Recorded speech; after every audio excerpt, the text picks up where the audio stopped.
If you're in an organisation or business that's ever found itself in a public-facing crisis, perhaps something's erupted on social media about your brand or even in legacy media, you'll know that at those times, everybody becomes very sensitive about reputation and the damage the situation is doing. But smart leaders know that reputation needs to be built when there isn't a crisis going on. Smart leaders build reputation capital all year round so that it stands them in good stead when they most need it. That's what we're going to cover in this video. First up, let's talk about what reputation actually is. When you think about it, your reputation, and I'm talking here about both your organisation's reputation and your own reputation, other people think about you. It's everybody else's collective perception of you and what you do. So you can't grab hold of that and put that in a container. You don't own it. You can't control it. You can influence it though. And this is the important thing. Smart leaders think about this before there's a crisis, not during a crisis. What can you do to influence a positive reputation? To make sure that as much as possible, people form a perception about you and your brand that is inherently positive. It doesn't then mean that bad situations aren't going to happen, maybe even crises, but it will give you a buffer. It's building reputation capital. I equate it to a crisis shock absorber.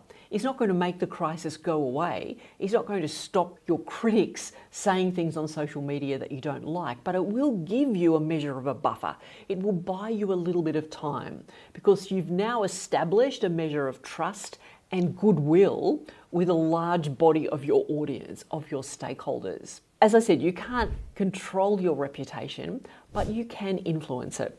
It starts with being clear on what you stand for as a brand and as a person, and making sure that you're communicating that clearly, honestly, truthfully, with authenticity. Sometimes problems arise and the natural tendency is to try to gloss over them, play them down, talk up the good stuff and play down the bad. Building reputation capital is about having the courage to tell hard truths. It's possible to learn the skills to deliver those in a way that doesn't kill your reputation in the process. It's about telling it warts and all, telling it with empathy, understanding the needs of the people you're talking to, but being very clear. And this is a form of communication that we need to be adopting all year round, not just when trouble is brewing. Having honest conversations with people who are important to your business, including your staff. Making sure that if something does go wrong, you're prepared to be honest about it. Say what's happening, acknowledge the impact, say what you're doing to fix it, and make sure that you do fix it. That's the key.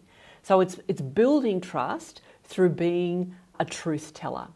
People will form the view that you're reliable. You are now a trustworthy source of information. You have that credibility that many people are seeking because they just don't know who to believe. It's a very confusing time. Lots of false information, misleading information, AI garbage out there. If you can be the brand and the leader that becomes known for telling the truth, for being straight, for being honest, for being clear, that's definitely going to be building reputation capital. You'll be able to draw on that reputation capital then in the difficult times. As I said, not going to save you necessarily, but will give you a shock absorber. You've got that little bit more time to formulate a response. So start with being clear, open, and truthful. Secondly, build reputation capital by being consistent. One of the fastest ways to build mistrust and to kill reputation is to be erratic, to be inconsistent, to be an organisation that says one thing on this day and then does something else the next day. That will quickly diminish trust. It's about making sure that your actions right across the organisation, and certainly your personal actions, are absolutely consistent with what you say about yourself. We all know brands that don't behave the way they claim that they will in their advertising slogans. And once you experience a situation like that, it's pretty unlikely you're going to go back to that brand, whether it's a telco or a bank or whatever it is. That's going to reduce trust and reputation. But consistency in being aligned is what over time slowly puts coins in your goodwill piggy bank, slowly builds reputation capital. Again, there's always going to be haters. There'll always be trolls, but you'll be building a body of support because of your consistent behaviour. Now that also applies when times get difficult, when problems arise. That means that if you're normally a leader who communicates a lot, as you should, that you don't suddenly disappear and become invisible if a problem arises. Or conversely, you don't start suddenly communicating if you normally don't communicate a lot just because something's gone wrong. It's about having that consistent cadence of communication, being visible, being open, being seen to be communicating in the good times and the bad. It's that consistency that will help to build reputation capital. And I'd say a third very important element is that this actually needs to be integrated. Building reputation capital needs to be part of your organisation's DNA. It can't just be the job of the communications team or the marketing department or the person responsible for risk management. Everybody in your business, from the most senior person to the brand new person who only started last week, are reputation ambassadors for your brand. And we know in our community we've become extremely insular. Global trust data like the Edelman Trust Barometer reminds us that we don't trust big business. We certainly don't trust government leaders. Who do we trust most? We trust our neighbours, we trust our co-workers, we trust our immediate boss. So we've become very insular. So regular employees speaking to their neighbours, speaking to their friends at barbecues, football training, school canteen, those everyday scenarios are going to have a huge impact. What they're telling people, how they're representing your brand, far more than any glossy marketing brochure or beautiful website. Now they're important, but even more important is making sure that everyone across your business understands their importance as a reputation ambassador. Now this has always been important.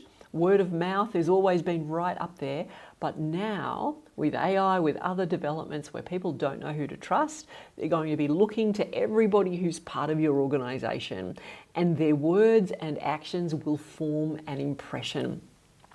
So reputation, even though you can't control it, actually starts on the inside, actually starts by making sure that your organisation's got those really solid practices in place, that you are truthful and clear in your communication, that you're clear on what you stand for so that people understand what your brand is about. There's nothing unclear or uncertain, because if there is, that will break trust.